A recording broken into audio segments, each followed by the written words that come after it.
croyait connaître sa femme. Il pensait que leur vie ensemble était solide, réelle, construite sur la confiance. Il avait tort. Et le pire, c'est elle-même qui lui a tout avoué, sans regret, sans larmes, avec le sourire de quelqu'un qui n'a rien à perdre. Ce que vous allez entendre ce soir n'est pas une simple histoire de trahison. C'est l'histoire d'un homme qui a découvert que pendant des mois, il vivait dans une maison dont il ne connaissait plus les habitants. Chaque mensonge était planifié, chaque absence justifiée. Et lui, il s'excusait. Restez avec nous, cette histoire va vous tenir en haleine jusqu'à la dernière seconde, parce qu'elle ne se termine pas comme vous l'imaginez. Bienvenue sur la chaîne Histoire d'infidélité. Avant de commencer, dans les commentaires, écrivez de quelle ville vous regardez et quel temps il fait dehors. On adore vous lire. Et maintenant, laissez-vous emporter. Le téléphone vibra dans ma main au moment précis où j'allais le poser sur son chargeur. Un message s'afficha sur l'écran. Sans prénom, juste un numéro. Mais le texte, je le vis immédiatement, avant même que mon cerveau ait eu le temps d'inventer une excuse. Tu me manques. Hier soir était insensé. Quand est-ce qu'on se revoit? Mon cœur cogna dans ma poitrine comme si on m'avait poussé dans les escaliers. Le téléphone était celui de Sophie. Elle se tenait à cet instant près de la fenêtre de la cuisine, racontant quelque chose avec animation à sa mère, Véronique. Elle riait, légère, insouciante, presque trop. Je regardais l'écran et je ne comprenais pas comment cela pouvait être réel. Hier soir était insensé. Hier soir, elle était chez ses parents. Hier soir, elle m'avait écrit qu'elle était épuisée, qu'elle rentrerait tôt à se coucher, qu'elle avait aidé son père au garage. Mes doigts devinrent glacés. Je levai les yeux vers elle. Sophie se retourna et me sourit de ce sourire qui m'avait autrefois conquis. Seulement cette fois, j'y perçus quelque chose d'autre, une froideur, une moquerie. Ou peut-être était-ce mon imagination. Le téléphone bipa de nouveau. Tu avais promis de ne pas disparaître après une nuit pareille. Je sentis quelque chose se briser en moi avec un craquement sourd. Ce fut le premier instant où le monde bascula. Mais à vrai dire, les signaux d'alarme avaient commencé bien avant. Je n'avais tout simplement pas voulu les voir. Ces dernières semaines, Sophie avait changé. D'abord des détails, un nouveau code sur son téléphone. Avant, elle pouvait le laisser traîner n'importe où. Désormais, l'écran toujours retourné, toujours sur elle, même pour aller aux toilettes. Elle était devenue irritable. La moindre question de ma part ressemblait à une attaque. « Tu rentres à quelle heure ?»« Mon Dieu, Arnaud, je suis obligé de rendre des comptes maintenant ? Avant, c'est elle qui m'envoyait des messages toutes les 2 heures. Maintenant, des réponses sèches, sans émoji, sans chaleur. Elle s'était mise à choisir soigneusement ses tenues quand elle allait chez ses parents. De la lingerie neuve, un parfum qu'elle ne mettait autrefois que pour nos sorties. J'en avais plaisanté. « Tu t'habilles comme ça pour aller dans le garage de ton père ?» Elle m'avait regardé comme si j'avais dit quelque chose d'insultant. « Tu commences à être jaloux ? C'est pathétique, Arnaud. » Je m'étais excusé. Maintenant, les yeux rivés sur l'écran, je comprenais. Je m'étais excusé d'avoir simplement ressenti la vérité. Je m'approchais lentement de la table. Mes mains tremblaient. Les messages étaient ouverts. Elle avait dû se laisser distraire par la conversation et n'avait pas eu le temps de les effacer. Je fis défiler vers le haut. « J'attends que tu reviennes. Tu es avec lui ou seul ? J'ai adoré hier soir avec toi. » Venaient ensuite des phrases sur la façon dont ils avaient passé du temps ensemble, sur le fait que cela n'avait pas été aussi intense depuis longtemps, sur combien elle perdait la tête à son contact. Je me sentis nauséeux. Je ne criais pas, je ne jetais pas le téléphone. Je restais simplement là, debout, à sentir le vide se répandre dans tout mon corps. Elle termina sa conversation et se retourna vers moi. « Qu'est-ce que tu fais avec mon téléphone ?» Sa voix devint aussitôt dure. « C'est qui ?» Je levai l'écran devant son visage. Sophie ne cligna pas des yeux, pas une seconde. « Sérieusement ? Tu fouilles dans mes messages ? C'est qui ?» Elle leva les yeux au ciel. « Arnaud, c'est une vieille connaissance. Il n'y a rien là-dedans. Hier soir était insensé, ce n'est rien. » Elle arracha le téléphone de mes mains. « Tu réalises à quel point tu fais peur ? Tu farfouilles dans mon espace personnel comme un paranoïaque. J'ai honte pour toi.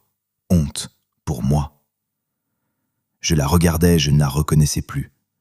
Pas la moindre hésitation, pas la moindre tentative de vraie justification, seulement l'attaque. Tu étais chez tes parents lui demandai-je à voix basse. Bien sûr. Pourtant il écrit que vous avez passé la nuit ensemble. Elle rit, brièvement, sèchement. Mon Dieu, tu crois vraiment que je te trompe? Avec l'estime que tu as de toi-même, tu devrais consulter un psy.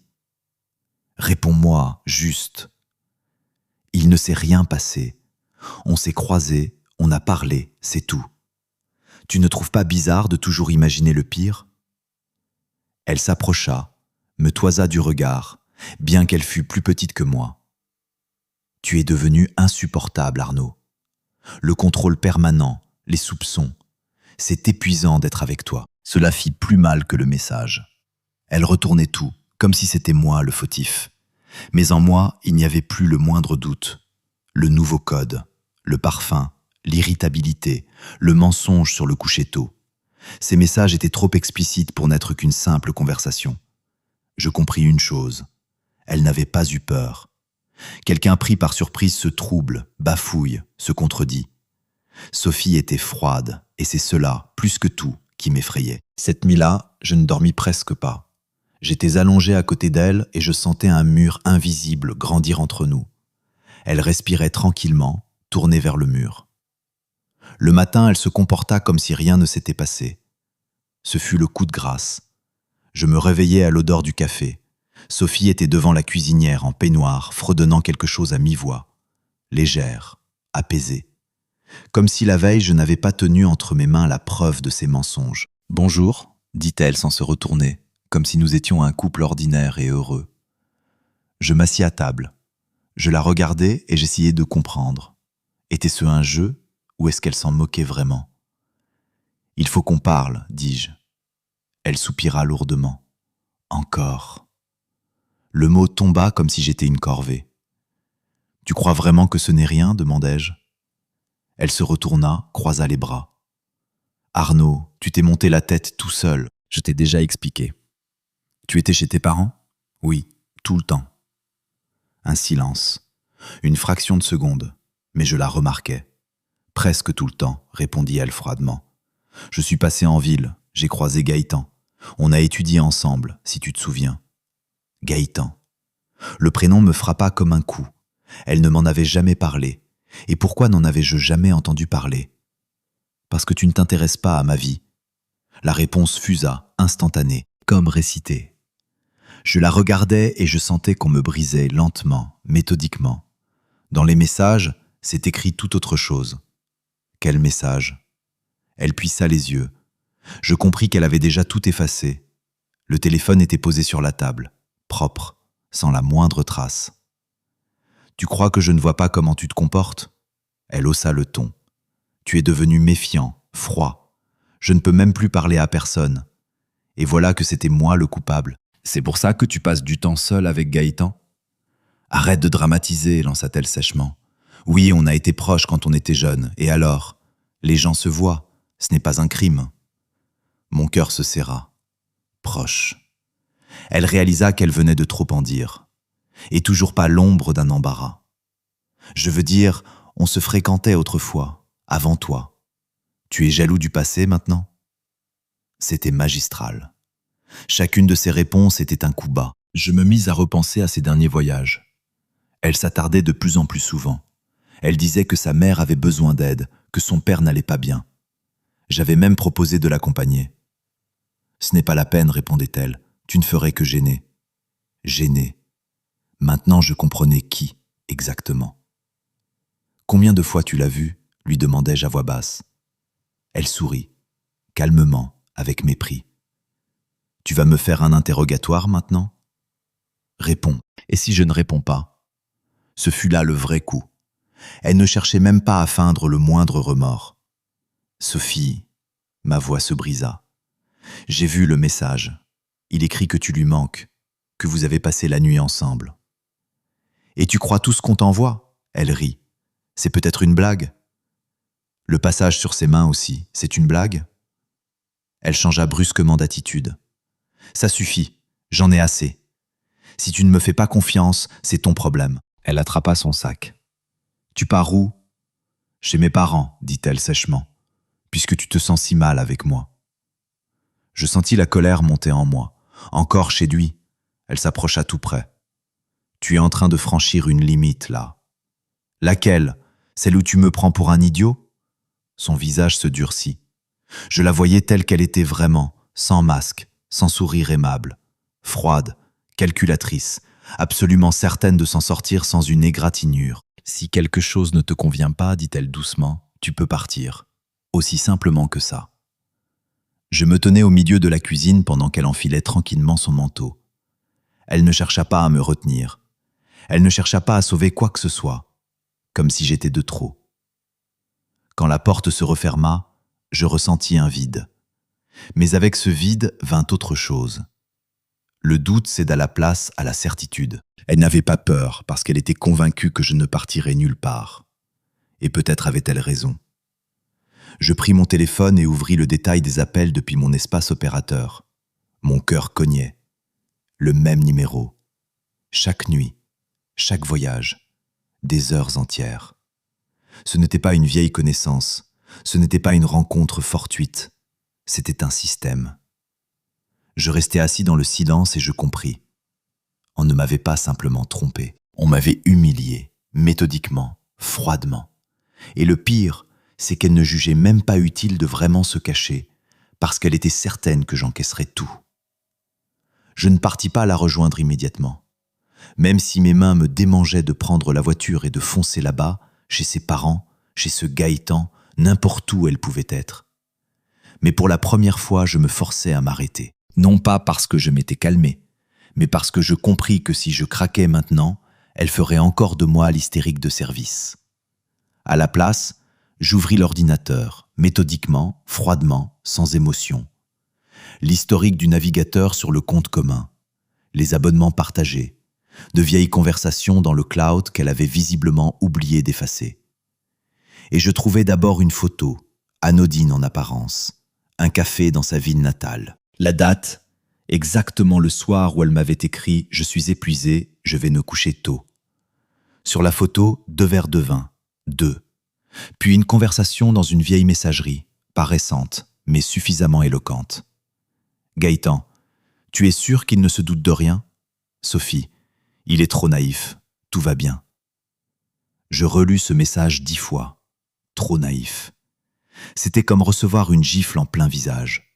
Ce n'était plus simplement « on a passé du temps ensemble », c'était une discussion sur moi, sur ma candeur, sur mon aveuglement. Je serrai les poings si fort que mes jointures blanchirent, et je compris soudain une chose. Ça durait depuis longtemps.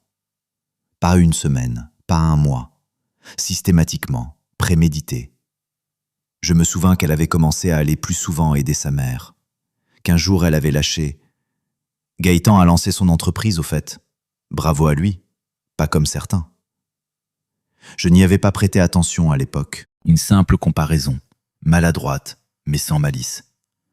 Maintenant, chacune de ces phrases s'assemblait en un tableau. Chaque pic, chaque condescendance. Tu ne comprends rien. Je l'appelais. Elle décrocha à la 3e sonnerie. Quoi encore, ton froide, agacée. Tu es où là? Chez mes parents, je te l'ai dit. Passe-moi Véronique. Un silence, bref. Elle est occupée. Passe-la moi. Silence. J'entendais en fond sonore le bruit de la rue. Ni appartement, ni télévision, ni cuisine. La rue. Arnaud, tu dépasses les bornes. Sa voix se fit plus tranchante. Tu n'es pas chez tes parents. Tu me surveilles maintenant? Et voilà, la diversion habituelle. Passe-moi juste Véronique. Je n'ai rien à te prouver. Elle faillit crier. Tu n'es pas mon maître. Mon cœur battait dans ma gorge. Alors dis-moi la vérité. La vérité sur quoi? Sur ta paranoïa? Je me tus. Elle souffla longuement. Je suis épuisé par ta pression. Tu m'étouffes, j'ai besoin d'espace. De l'espace, avec Gaëtan. De l'espace, c'est passer des heures à écrire à un autre homme, lui demandai-je à voix basse. Elle rit. Mon Dieu, tu es pathétique. Ce fut ce qui fit le plus mal. Pas le fait de la trahison, le mépris. Tu crois vraiment que je prendrais de tels risques, continua-t-elle. Si quelque chose s'était passé, tu n'aurais jamais rien su. La phrase sonnait avec trop d'assurance, trop de précision. Je fermai les yeux. Voilà, elle venait de se trahir. Donc il y a quelque chose, demandai-je. Tu n'entends que ce que tu veux entendre, trancha-t-elle. C'est fini, je raccroche. Et elle coupa. Je regardai l'écran et je sentis quelque chose de fondamental se modifier en moi. Avant, j'avais peur de la perdre. Maintenant, je commençais à avoir peur d'autre chose, de me perdre moi-même si je continuais à tout encaisser. Le soir, elle rentra, calme, posée, avec un léger parfum étranger, pas le sien, masculin. Je me tenais dans le couloir. « Tu n'étais pas chez tes parents ?» dis-je. « Prouve-le, répondit-elle brièvement. Tu ne cherches même pas à nier. » Elle ôta son manteau et passa devant moi. J'en ai assez de me justifier devant quelqu'un qui ne me fait pas confiance. Je lui saisis le bras. « Sophie, ça suffit. Dis-moi franchement, tu étais avec lui ?» Elle dégagea son bras. Ses yeux devinrent glacés. « Même si c'était le cas, prononça-t-elle lentement, ça ne te donne pas le droit de me faire subir un interrogatoire. » Le sol se déroba sous mes pieds. « C'est-à-dire que tu l'admets ?» Elle haussa les épaules. « Tu as tout inventé toi-même. Vis avec ça. » Et elle alla s'enfermer dans la salle de bain. Je restais debout dans le silence. Même si c'était le cas, la phrase résonnait dans ma tête encore et encore. Ce n'était pas une réponse. C'était un aveu sans aveu. Et je compris l'essentiel. Elle n'avait plus peur de me perdre, parce qu'elle m'avait peut-être déjà perdu dans sa tête. Cette nuit-là, je ne dormis pas du tout.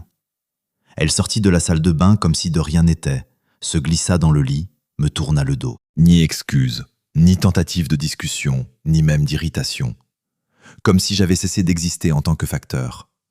Je restais allongé, à fixer sa nuque. Autrefois, j'embrassais ses cheveux. Autrefois, je connaissais chaque grain de beauté sur son cou. Maintenant, il y avait entre nous une distance qu'on ne peut pas mesurer en mètres. Et dans ma tête, une seule phrase tournait en boucle, même si c'était le cas. Ce n'est pas la phrase de quelqu'un d'innocent, c'est la phrase de quelqu'un qui teste jusqu'où il peut aller. Le matin, elle repartit. Elle dit qu'elle devait aider sa mère avec des papiers. Je ne discutais pas. Je dis simplement « très bien ». Elle parut surprise. Je le remarquai. Avant, j'aurais cherché à en savoir plus. Là, non. Elle me regarda attentivement, comme si elle essayait de comprendre ce qui avait changé. « Tu es bizarre aujourd'hui, dit-elle. »« Je suis fatigué, répondis-je. C'était la vérité, juste pas physiquement. Dès que la porte se referma derrière elle, je montai dans ma voiture. Je ne voulais pas faire de la surveillance. Je ne voulais pas jouer au détective. Mais j'avais besoin d'une certitude, d'un fait définitif. Je pris la route vers sa ville natale.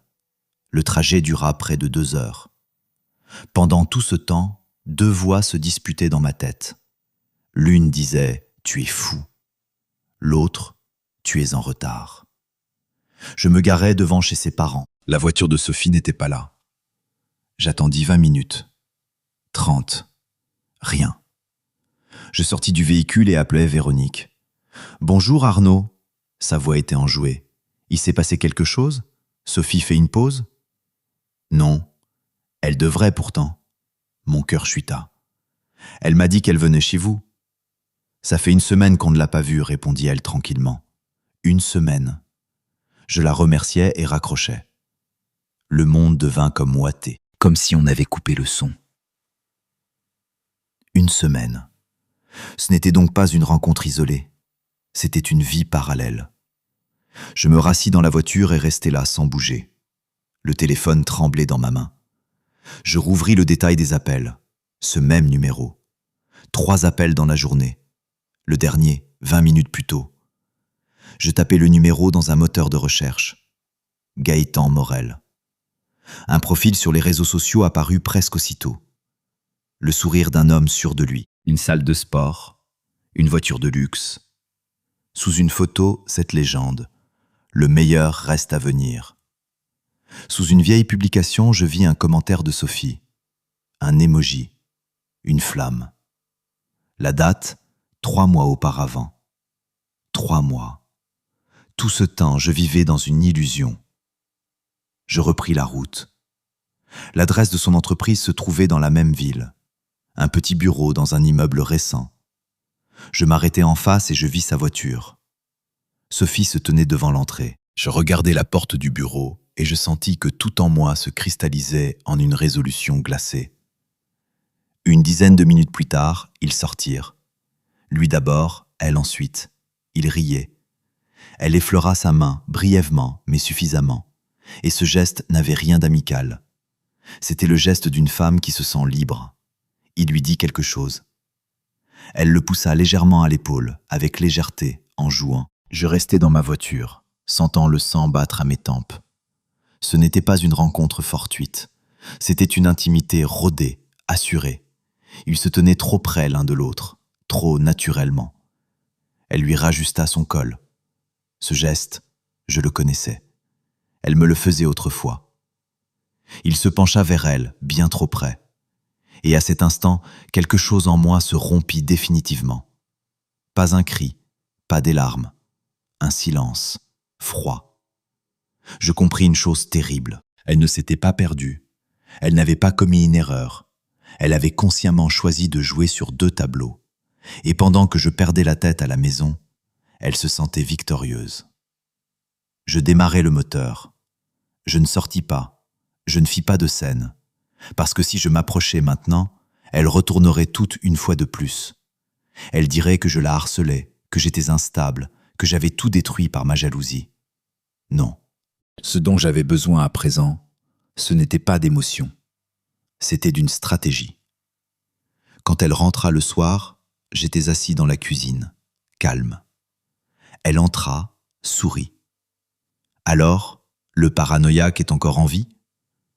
Je la regardais et pour la première fois depuis tout ce temps, il n'y avait plus de panique en moi. Seulement une compréhension. Je n'avais plus le moindre doute. « Comment va ta mère ?» demandai-je tranquillement. Sophie marqua une pause d'une fraction de seconde, puis se ressaisit. « Bien, elle t'embrasse. » Elle ne cligna même pas des yeux. Je la regardais et j'étais stupéfait de la facilité avec laquelle elle mentait. Sans hésitation, sans la moindre tremblance dans la voix. « Bizarre, dis-je. J'ai appelé Véronique aujourd'hui. » Silence. Une microseconde. Mais je la vis. « Et alors ?» demanda-t-elle froidement. « Elle m'a dit que vous ne vous êtes pas vus depuis une semaine. » Sophie posa lentement son sac sur la table. Pas d'éclat, pas de panique, de l'irritation. « Tu me vérifies par l'intermédiaire de ma mère, c'est ça ?» Je lui ai juste posé une question. « Non, Arnaud, tu vérifies, c'est pathologique. » Et voilà, encore moi le coupable. « Où étais-tu ? Je n'ai pas à rendre de compte sur chacun de mes pas. » Tu mens. Elle pivota brusquement vers moi. Et toi, tu me suis. Je t'ai vu aujourd'hui. Là, son regard changea. Pas de la peur, de la colère. Tu m'as suivi ? J'ai vu comment tu sortais de son bureau. 1 seconde, 2, et à la place du remords, un rire. Tu te rends compte de ce que tu fais ? Un homme adulte qui sillonne la ville pour espionner sa femme. Tu voulais te convaincre de quoi ? D'un fantasme ? Elle s'approcha. Oui, j'ai vu Gaëtan. Et alors ? Il a une entreprise. J'avais besoin d'une consultation. Quel genre de consultation exige qu'on se cache ? Celui dont on ne veut pas parler à quelqu'un qui transforme tout en drame. Elle parlait avec assurance, durement, comme si elle avait préparé chaque réplique à l'avance. « Tu l'as touché ?» dis-je à voix basse. Elle leva les yeux au ciel. « Oh mon Dieu, je lui ai rajusté son col, sérieusement ?» Tu ne le regardais pas comme une simple connaissance. Comment alors ? Tu vas maintenant analyser la façon dont je cligne des yeux ? Chacun de ces mots était une aiguille. Tu étais avec lui ? demandai-je directement. Elle se tut et me fixa longuement, puis prononça lentement. Et si oui ? Le monde s'arrêta. Donc c'est oui, dis-je, ma voix devenue étrangère. Elle haussa les épaules. Tu avais déjà tout décidé de toute façon. Quelle différence, ce que je dis. Dis-moi juste la vérité. Elle eut un sourire en coin. La vérité, c'est que tu m'épuises. Avec ton contrôle permanent, tes soupçons, ta pression, j'ai commencé à douter après tes changements. Lesquels ? Que je prenne soin de moi ? Excuse-moi de ne pas vouloir me laisser aller. Tu es devenue froide, Parce qu'à côté de toi, il y a quelqu'un qui, au lieu de soutenir, cherche constamment le piège. C'était retourné si habilement qu'une seconde, je faillis presque y croire. Presque. Tu passes du temps seul avec lui, demandai-je. Elle se tut, et ce silence en dit plus que n'importe quelle réponse. Réponds. Oui, dit-elle sèchement. On se voyait, on parlait, et pas seulement. Un bourdonnement envahit ma tête. Qu'est-ce que ça veut dire, pas seulement? Elle me regardait comme si elle testait jusqu'où je pouvais tenir. On a été intimes. Ces mots tombèrent calmement, sans tremblement, sans culpabilité. Je ne reconnus pas ma propre voix. Combien de fois? Assez pour comprendre la différence. Ce fut un coup cruel, glacial. Quelle différence? Elle inclina légèrement la tête. Il est vivant. Avec lui, c'est simple. Il ne me regarde pas comme une suspecte. Je sentis quelque chose se contracter en moi jusqu'à la douleur. Et moi? Elle eut un sourire amer. Toi, tu as toujours peur de me perdre, et c'est ça qui repousse. Donc tu trompes parce que j'avais peur. Je ne suis pas obligé de vivre en cage, Arnaud. En cage. Je me tue. À l'intérieur se déchaînait un mélange de rage et d'humiliation. Tu aurais pu simplement partir, dis-je. Pourquoi faire? Elle haussa les épaules. Je suis bien comme ça. Ces mots furent l'aveu le plus terrible. Elle voulait lui et moi, sans conséquence. Tu comprends ce que tu fais, lui demandai-je. Je vis. Elle passa devant moi, s'installa sur le canapé et se mit à faire défiler son téléphone. Comme si la conversation était close. Comme si j'étais simplement un moment inconfortable à traverser. Et à cet instant, je compris définitivement, elle n'avait aucun remords. Elle ne s'était pas perdue. Elle estimait en avoir le droit. Et pour elle, j'étais une stabilité commode, un décor, une assurance. Et pour la première fois depuis tout ce temps, ce qui naquit en moi ne fut pas du désespoir, ce fut une froide lucidité. Si je restais, je me détruirais. Si je partais, je perdrais une illusion. Je ne criais pas, bien que tout en moi voulût exploser. Elle était assise sur le canapé, faisait défiler son téléphone, comme si elle ne venait pas de me dire qu'elle en avait eu assez pour comprendre la différence. Je me tenais au milieu de la pièce et je vis soudain la scène de l'extérieur, avec une clarté terrible.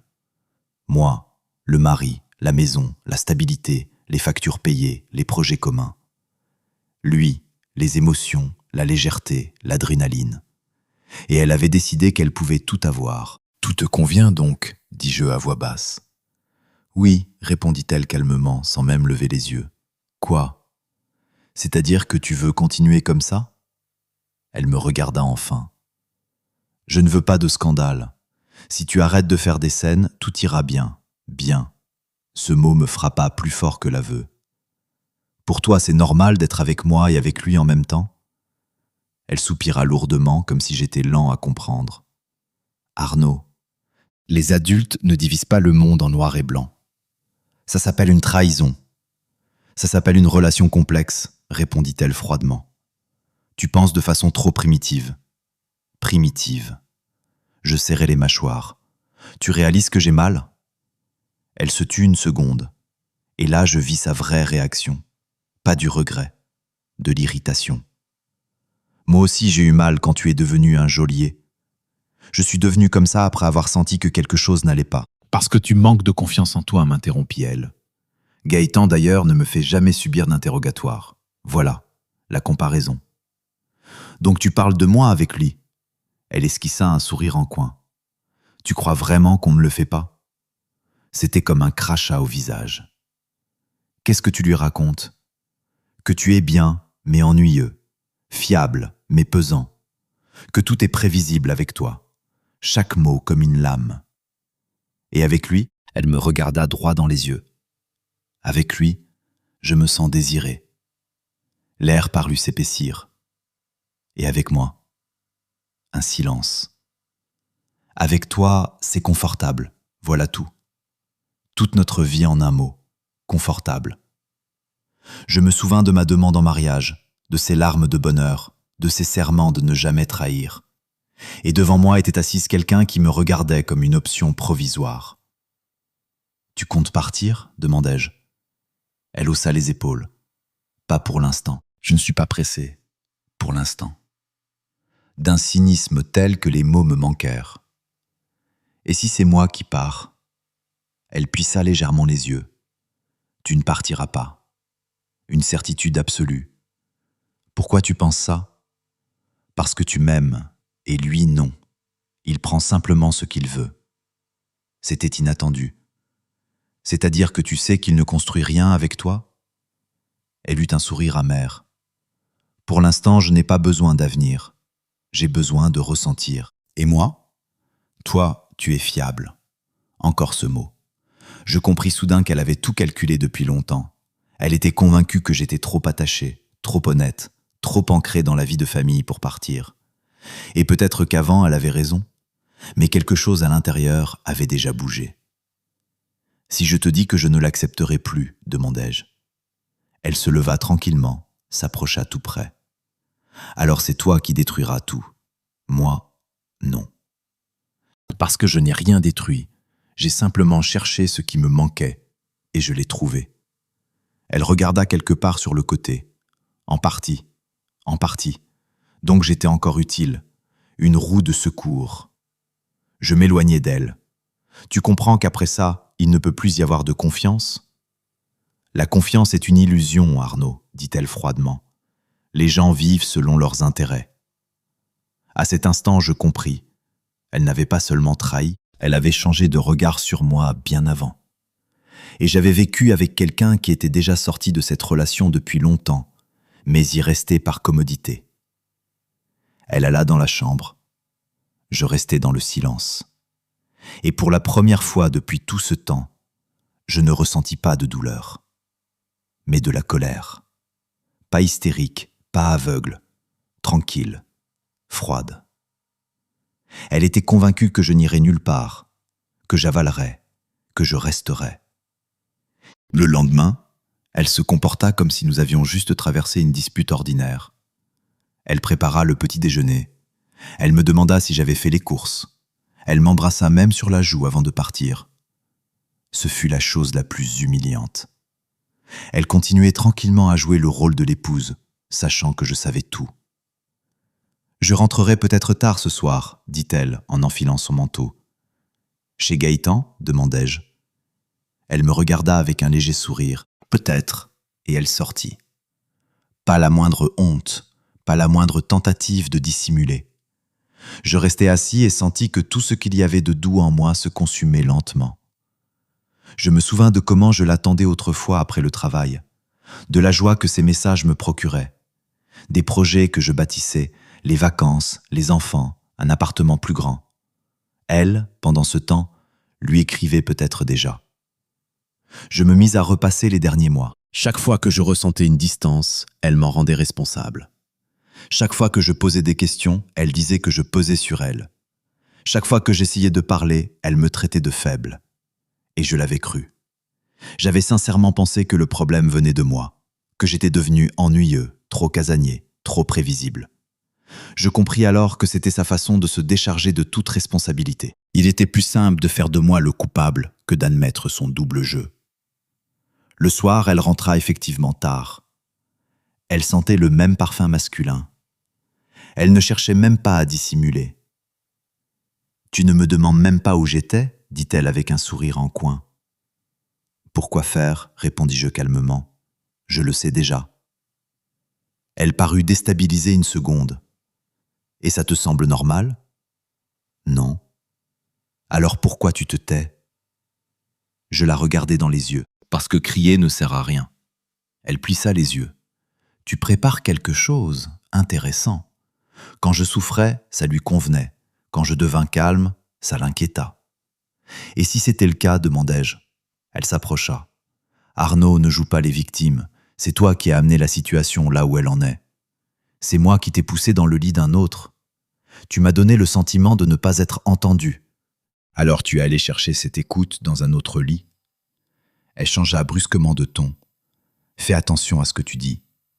La vérité fait mal. » Elle me regarda comme si elle me voyait pour la première fois. « Tu m'insultes. Et toi, non ? Un silence. Elle se détourna. Gaëtan, au moins, me respecte. Je faillis rire. Un homme qui fréquente une femme mariée, c'est ça le respect. Il n'a aucune obligation envers tes sentiments. Toi, tu en avais une. Elle se tut. Une seconde, quelque chose qui ressemblait à un doute traversa son regard, mais il disparut aussitôt. Je n'ai pas l'intention de renoncer à ce qui me rend heureuse, dit-elle. Et moi, je n'ai pas l'intention d'être une option de rechange. Ces mots me surprirent moi-même. Elle se retourna vivement. C'est une menace ? C'est un constat. Elle s'approcha tout près. Tu ne tiendras pas longtemps sans moi. Voilà sa vraie opinion. Tu crois vraiment ça ? Oui. Tu es trop dépendant. Avant, j'aurais commencé à me justifier. Là, je me contentais de hocher la tête. On verra. Elle attendait visiblement une autre réaction. Un éclat, de la pression, des larmes. Mais je sentais qu'une décision se formait lentement en moi. Pas encore définitive, mais déjà solide. Je ne jouerai plus selon ses règles. Si elle voulait une double vie, qu'elle se prépare aux conséquences. Elle alla dans la chambre. Je m'assis dans la cuisine et ressentis pour la première fois depuis longtemps une clarté. Souffrance, oui. Humiliation, profonde. Mais la peur s'en allait. Et avec la peur s'en allait son emprise sur moi. Elle pensait que j'aimais trop. C'était peut-être vrai, mais je commençais à m'aimer un peu plus, moi. J'avais cessé de poser des questions, et ça l'effrayait davantage que n'importe quelle dispute. Les jours suivants, je fus d'un calme absolu. Je ne vérifiais pas son téléphone, ne lui demandais pas où elle allait, ne m'intéressais pas à l'heure de son retour. Ce fut elle qui commença. « Tu n'es plus jaloux ?» demanda-t-elle un soir. « Non » répondis-je. Elle m'observa attentivement. « C'est bizarre. »« Pourquoi ?»« Parce que tu l'étais toujours. » Je haussai les épaules. Les gens changent. Son regard se fit méfiant. « Tu as trouvé quelqu'un, voilà. » Quand elle se sentait en sécurité, elle était à l'aise. Dès que le sol commençait à se dérober, le contrôle revenait. « Et si c'était le cas ?» demandai-je tranquillement. Elle se redressa brusquement. « Ne plaisante pas avec ça. »« Je ne plaisante pas. »« Tu n'es pas comme ça, dit-elle avec assurance. Tu n'en es pas capable. » Ces mots me touchèrent plus que prévu. Incapable de quoi ? De trahir. Logique intéressante. Et toi, tu en es capable ? Elle soupira avec irritation. C'est différent. Bien sûr. Chez toi, c'est toujours différent. Elle arpentait la pièce, visiblement nerveuse. Je n'aime pas que tu sois devenu si froid. Et moi, je n'aime pas que ma femme passe du temps seule avec un autre homme. Tu recommences ? Non. Je rappelle juste la réalité. Elle s'arrêta. Tu vas faire quelque chose ? Oui. Quoi ? Je la regardais calmement. Décider comment je veux vivre. Pour la première fois depuis tout ce temps, la peur traversa ses yeux. Tu veux partir ? Sa voix n'avait plus l'assurance d'avant. Et toi, tu veux que je reste ? Elle se tut. Cette question la déséquilibra. Elle hésita. Je ne veux pas divorcer. Pas je ne veux pas te perdre. Pas je t'aime. Juste je ne veux pas divorcer. Pourquoi ? demandai-je. Elle s'assit sur le canapé. Parce que c'est compliqué. Parce que tout s'effondrerait. Tout s'est déjà effondré, Sophie. Elle me regarda différemment, sans la moquerie habituelle. Tu es vraiment prêt à tout arrêter ? Je marquai une pause. À l'intérieur régnait un calme étrange. Je suis prêt à mettre fin à ce dans quoi je ne suis qu'une commodité. Silence. Et si je te dis que j'arrête avec lui ? demanda-t-elle à voix basse. Je la regardai dans les yeux. Tu arrêtes parce que tu as compris ta faute ou parce que tu as peur de perdre ton confort ? Elle ne répondit pas. Et dans ce silence résidait toute la réponse. Tu ne regrettes pas, dis-je. Tu as peur des conséquences. Elle se leva brusquement. Et toi, tu es parfait peut-être. Tu as toujours été attentif, tu as toujours été présent. J'ai été honnête. Ces mots restèrent suspendus dans l'air. Elle se détourna. J'ai besoin de réfléchir. Réfléchis. Elle alla dans la chambre et ferma la porte. Je restai seul dans le salon. Et pour la première fois depuis tout ce temps, je ne me sentais pas brisé. Oui, j'avais mal. Oui, la blessure était encore là. Mais l'essentiel avait disparu, l'humiliation. Je ne la suppliais plus de me choisir. Je ne mendiais pas, je ne me justifiais pas. Elle pensait que je serais incapable de partir, que j'étais trop dépendant. Elle s'était trompée. Je m'approchais de la fenêtre et regardais la rue. La vie continuait. Les voitures roulaient, les gens riaient. Le monde ne s'était pas effondré. Seule l'illusion s'était effondrée. Et c'était peut-être exactement ce qu'il fallait, parce que désormais tout ne dépendait plus de ses caprices, tout dépendait de ma décision, et pour la première fois depuis longtemps, je sentis que le contrôle nous revenait. Ce n'était pas de la vengeance, pas un cri, pas une crise, c'était une prise de conscience. Je ne serai plus jamais le second choix.